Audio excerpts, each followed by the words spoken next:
আসসালামু আলাইকুম বন্ধুরা, আজকে আমরা বানিয়ে নিব চিকেন মোমো। তো তার জন্য এখানে আমি চিকেন কেটে নিয়েছি। তো এগুলো আরও ছোট ছোট করে কেটে নিব। তো দেখে নেবেন কিভাবে আমি কেটে নেই। আর এখানে আমি ময়দা আগে থেকে মেখে রেখেছিলাম। আর 3টা পেঁয়াজ নিয়েছি, পেঁয়াজগুলো আমি কিছু কিছু করে কেটে নিব। আর এখানে আমি আদা বাটা রসুন বাটা নিয়েছি, আরও এখানে অ্যাড করা হবে। তো ততক্ষণ আমি এই চিকেনগুলো রেডি করব। আর এই যে ময়দার ডোটা দেখছেন, এটা আমি এখন ঢাকনা দিয়ে রেখে দিব। আর এখানে আছে আমার ছেলে আর আমি আজকে দুজনে মিলে চিকেন মোমো বানিয়ে নিব। আমি চিকেনগুলো রেডি করে নিয়েছি, দেখতে পাচ্ছেন কত সুন্দর করে রেডি করে নিয়েছি, কুচি কুচি করে একদম কেটে নিয়েছি। তারপরে এখানে আমি পেঁয়াজ কুচি দিয়ে দিব। তো চিকেনের থেকে পেঁয়াজ কুচি বেশি দেওয়া লাগে। তারপরে এখানে আমি আদা বাটা রসুন বাটা দিয়ে দিলাম। তো স্বাদ মতো লবণও দিয়ে দিলাম। তো এখানে আমি মাত্র অনলি জিরার গুঁড়ি ব্যবহার করব। তো এটা ছোট বাচ্চাদের জন্য বানাবো, সেই জন্য আমি এরকম মশলা ব্যবহার করব। আর এখানে কিন্তু কাঁচামরিচ, টমেটো কুচি, গাজর কুচি এগুলোও দেওয়া যায়, কিন্তু আমি একদম সিম্পলভাবে আজকে বানিয়ে নেব ছোটো ছোটো বাচ্চাদের জন্য। তো কিছু কিছু বাচ্চা ওইগুলো খেতে চায়, আর কিছু কিছু বাচ্চা ওইগুলো খেতে ভালোবাসে না। তো আমার বাচ্চারা ওই রকমই টমেটো, গাজর কুচি এইগুলো দিলে খেতে পছন্দ করে না। আর কাঁচামরিচ কুচি দিলেও ভালো লাগে, কিন্তু ওরা খাইতে ভালোবাসে না। ওইদিকে আমার ছেলের দেখেন কী অবস্থা লাগাইছে, তো তাড়াতাড়ি বানিয়ে দেওয়া লাগে।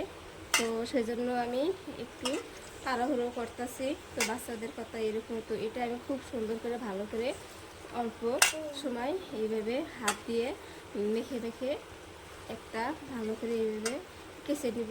তারপরে ঢাকনা দিয়ে রেখে দিব।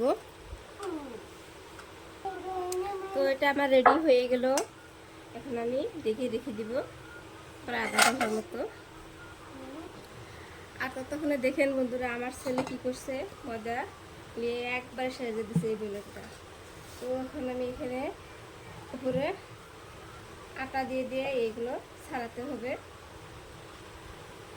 যার যার বাচ্চা আছে তারাই বুঝে কাম করা যে কত কষ্ট। বাচ্চারা থাকলে কাম তো আইগা না, কাম আরও পাইছে দেয়। তো এইভাবে আটা দিয়ে দিয়ে আমি ছাড়িয়ে নিলাম। এগুলো এখন সাইড করে নেব। ময়দার এই ডোটা আমি এখন ছোট ছোট করে এইভাবে লিচি কেটে নেব।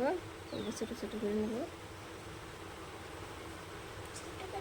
হ্যাঁ, ছোট করে নিতে হবে। এই ছোট ছোট করে নিয়ে নেব। সবগুলো লেচি আমি ছোট ছোট করে এভাবে রুটি বানিয়ে নিছি। তো এখন আমি চিকেনের এই যে ডোটা বানিয়েছিলাম ওইটা এখানে আমি দিয়ে দিব। আর মোমোর জন্য যে চিকেনের ডো তৈরি করে রেখেছিলাম ওইটা এখানে আমি এর মধ্যে দিয়ে দেব। আর রুটির চারপাশে একটু আমি পানি দিয়ে দিব।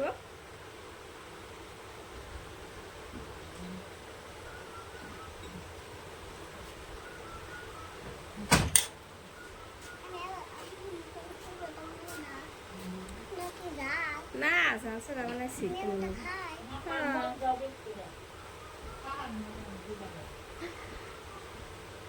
একটু বানিয়ে নিলাম। তো এখানে আমি যে মোমোজের শেপটা, ওই শেপটা এখন আমি দিয়ে দিব।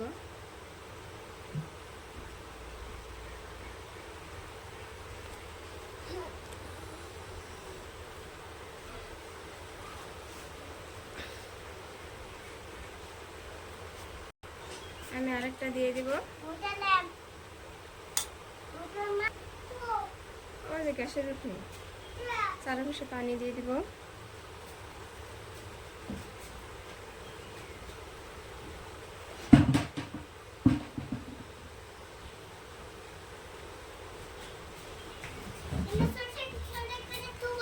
হ্যাঁ হ্যাঁ হ্যাঁ, থুমো থুমো থুমো থুমো।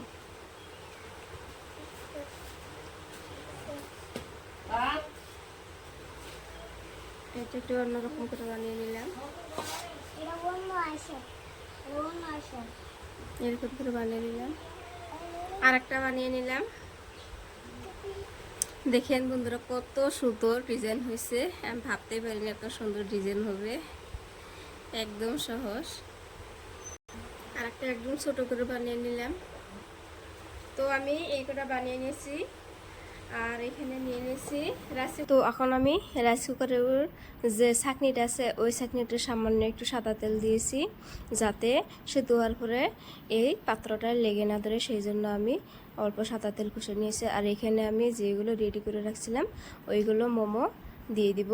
তারপরে আমি এই তো পানিটা আমি আগে থেকে গরম দিয়ে উঠিয়ে রাখছিলাম, তো এখন আমি ছাঁকনিটা এর উপরে দিয়ে দিব। দিয়ে ঢাকনা দিয়ে চেপে ঢেকে রেখে দিব। আর এদিকে যেগুলো বাকিগুলো আছে ওইগুলো আমি এখন রেডি করে দিব।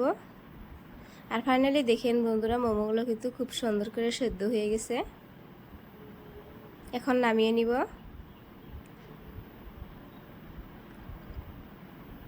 তো বন্ধুরা, আমার আজকের মোমো বানানোর রেসিপিটা কেমন হলো প্লিজ কমেন্ট করে জানাবেন। খুব সহজ সিম্পলভাবে আজকে মোমো বানিয়ে নিলাম, কোনো ধরনের ঝামেলা ছাড়া আর কোনো ধরনের মশলা ছাড়া মোমো বানিয়ে নিলাম। এখানে আমি এখন টমেটো সস দিয়ে দেবো। এটা ছোটো বাচ্চাদের জন্য, এটাতে ঝাল লাগে না, মিঠা মিঠা লাগে। তো সবাই ভালো থাকবেন, সুস্থ থাকবেন।